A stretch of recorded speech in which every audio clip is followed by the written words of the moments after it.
क्या आप सिर्फ 3 मिनट में इस्लाम की पूरी अवधारणा समझना चाहते हैं? आइए, आज मैं सिर्फ 3 मिनट में इस्लाम की पूरी अवधारणा समझा देता हूं। हम सभी जानते हैं कि 1400 साल पहले पूरी दुनिया में अन्याय और अत्याचार चल रहा था। मानवता अशांति की आग में जल रही थी। तब अल्लाह ने फैसला किया कि जैसे हर युग में उन्होंने लोगों को बचाने के लिए नबी और रसूल भेजे हैं, वैसे ही इस बार भी वे अरब में एक नबी भेजेंगे। लेकिन फर्क यह था कि यह नबी आखिरी नबी होंगे और वे पूरी दुनिया के लिए आएंगे।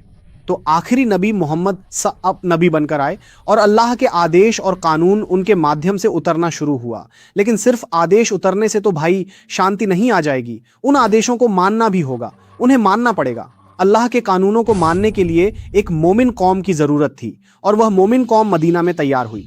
किसी भी कौम को एक नेता चाहिए होता है, इसलिए मोमिन कौम का नेतृत्व करने के लिए भी एक नेता की जरूरत पड़ी। रसूल सा मोमिनों के वह नेता बने। बाद में खलीफा ए राशिदीन आए। ठीक है, तो कौम भी बन गई, नेता भी मिल गया। लेकिन अब नेता कौम को किस दिशा में ले जाएंगे, यानी उनका लक्ष्य क्या होगा, यह भी अल्लाह ने बता दिया।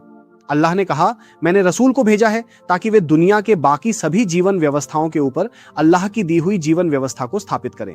कुरान में एक नहीं, दो नहीं, बल्कि तीन तीन सूराओं में अलग अलग तरीके से अल्लाह ने इस लक्ष्य को निर्धारित कर दिया है, ताकि यह कौम कभी यह ना कह सके कि हमने तो अपना लक्ष्य समझा ही नहीं। भाई सोचिए कितना बड़ा लक्ष्य है। पूरी दुनिया में अल्लाह की दी हुई जीवन व्यवस्था को स्थापित करना होगा।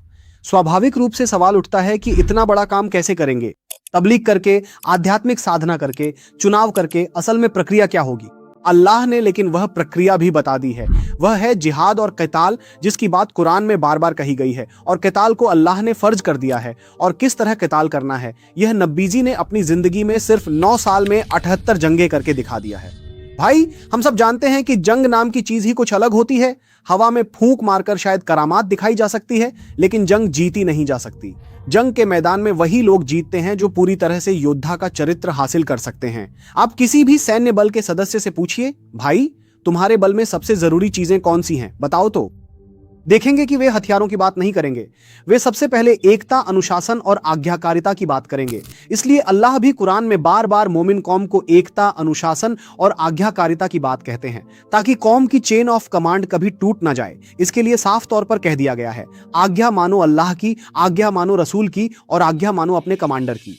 रसूल सा कहते हैं, अगर कोई छोटा दिमाग वाला नीग्रो गुलाम भी तुम्हारा अमीर या कमांडर नियुक्त हो तो उसकी बात सुनो और उसका पालन करो। लेकिन सिर्फ कह देने से तो बात नहीं बनेगी। एकता, अनुशासन और आज्ञाकारिता के ये गुण मोमिनों के चरित्र में गूंथ देने होंगे, है ना? इसके लिए जरूरत होगी प्रशिक्षण की, और इसी प्रशिक्षण के लिए अल्लाह ने नमाज का हुक्म दिया है। भाई आप सेना की एक परेड का दृश्य और सही नियम के अनुसार एक नमाज की जमात का दृश्य साथ साथ रखें, तो क्या आपको इनमें कोई समानता नजर आती है? हाँ, बिल्कुल आपको समानता मिलेगी। फर्क सिर्फ उद्देश्य और समय में है। बाकी सेनाएं प्रशिक्षण लेती हैं इंसानों के बनाए नियमों को स्थापित करने के लिए, और मोमिनों की सेना नमाज के जरिए अल्लाह के हुक्म को स्थापित करने का प्रशिक्षण लेती है। नमाज कोई ध्यान नहीं है भाई, नमाज मोमिनों की एकता, अनुशासन, आज्ञा पालन और शिक्षा का प्रशिक्षण है। साथ ही यह अल्लाह से आत्मा के संबंध का भी एक माध्यम है। इसी तरह अगर आप रोजे की बात करें तो गहराई से देखें, रोजा मोमिनों की सेना के आत्म संयम का प्रशिक्षण है, जो युद्ध के मैदान में बेहद जरूरी चीज है। इन्हीं प्रशिक्षणों के जरिए उम्मत मोहम्मदी यानी मोमिन कौम इतनी अजेय बन गई थी कि संख्या, हथियार और हर लिहाज से कमजोर होने के बावजूद वे हमला करके रोमन साम्राज्य और फारसी साम्राज्य को हरा देते थे। एक साथ दो दो सुपर पावर को हराने का यह इतिहास आज भी लोगों को यकीन करना मुश्किल लगता है। उनके उसी संघर्ष के जरिए आधी दुनिया में शांति की बौछार उतर आई थी। लोग अपने घरों के दरवाजे बंद करने की जरूरत महसूस नहीं करते थे। अदालतों में महीनों तक कोई अपराध से जुड़ा मामला नहीं आता था। महिलाएं सैकड़ों मील बेखौफ सफर करती थीं। भाई अब तो आप समझ रहे हैं ना कि इस्लाम को क्यों एक संपूर्ण जीवन व्यवस्था, कोड ऑफ लाइफ कहा जाता है।